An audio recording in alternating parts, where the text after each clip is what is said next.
একটা বাচ্চা জন্ম নিলেই বাড়ির হাওয়া বদলে যায়। চারদিকে ঝলমলে আলো, হাসি ঠাট্টা, আর সেই সাথে হাজারটা মন্তব্য। নতুন মায়েদের সবচেয়ে বেশি শুনতে হয় এই জায়গাতেই। প্রথমেই আসে মিল খোঁজার পর্ব। শাশুড়ি উচ্ছ্বাসের সাথে বলবেন, ও মা, চোখটা একেবারে আমার ছেলের মতো, নাকটা তো একেবারে দাদুর মতো।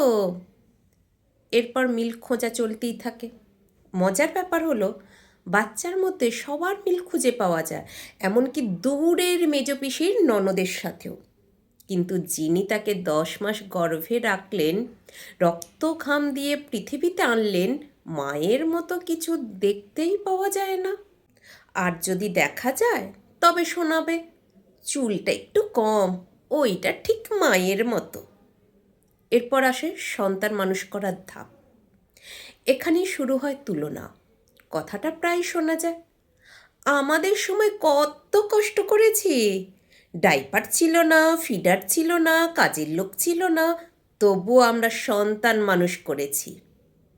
বাস্তবে দেখা যায়, তখনকার দিনে বেশিরভাগ সময় দিদিমা বা ঠাকুমারাই সন্তান লালন পালনের মূল দায়িত্ব নিতেন। কিন্তু আজকের দিনে অনেক মাকে একাই সামলাতে হয় সন্তান, সংসার, এমনকি চাকরিও। বাচ্চা যদি একটু দেরিতে হাঁটে বা কথা বলে, সেখানেও মায়েরই দোষ। বাচ্চা যদি একটু রোগা হয়, মায়ের অবহেলা। বৈজ্ঞানিক তথ্য অনুযায়ী কিছু শিশু 10 মাসেই হাঁটতে শুরু করে, আবার কারো ক্ষেত্রে 1.5 বছর পর্যন্ত সময় লাগতে পারে। অথচ প্রতিদিন ঘুম না হওয়া রাত, অসংখ্য ছোট ছোট ত্যাগ আর একলা যুদ্ধটা করে শুধু মা। বাচ্চা কাঁদলে, অসুস্থ হলে একটার পর একটা ক্রাইসিস সামলাতে হয় তাকেই। সেই সময় পাশে থাকার নামগন্ধও নেই কারোর, কিন্তু দোষ চাপানোর সময় সকলে হাজির, যেন জ্ঞান বিতরণের জন্যই তৈরি হয়ে আছে। এমনকি শ্বশুরবাড়ির কাজের মেয়েটাও যেন সুযোগ পেলে বলে দেয়, এভাবে হলে হবে না। মানে বলতে গেলে মায়ের কাজটাই হলো শুধু দোষ শোনা। মনোবিজ্ঞানীরা বলেন, এ ধরনের অবিরাম নেতিবাচক মন্তব্য নতুন মায়ের মানসিক স্বাস্থ্যের ওপর গভীর প্রভাব ফেলে। আর পরিবারের অযাচিত সমালোচনা সেই কষ্টকে আরও বাড়িয়ে দেয়। আজকের দিনের মায়েরা প্রযুক্তি, চিকিৎসা এবং বৈজ্ঞানিক তথ্য ব্যবহার করে সন্তান মানুষ করছেন।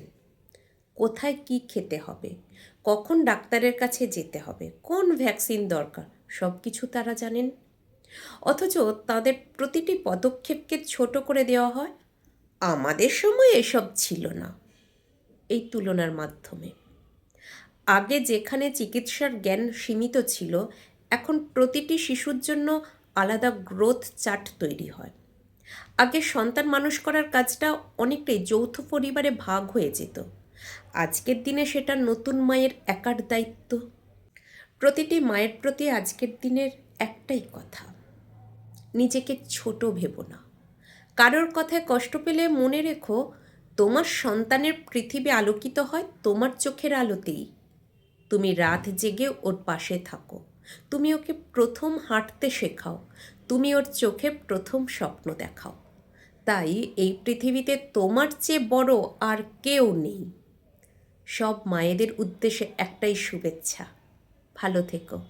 অন্যের মন্তব্যে নয়, নিজের ভালোবাসা আর সাহসে সন্তানকে মানুষ করো। মা হওয়া কোনো দোষ নয়, কোনো অপরাধ নয়।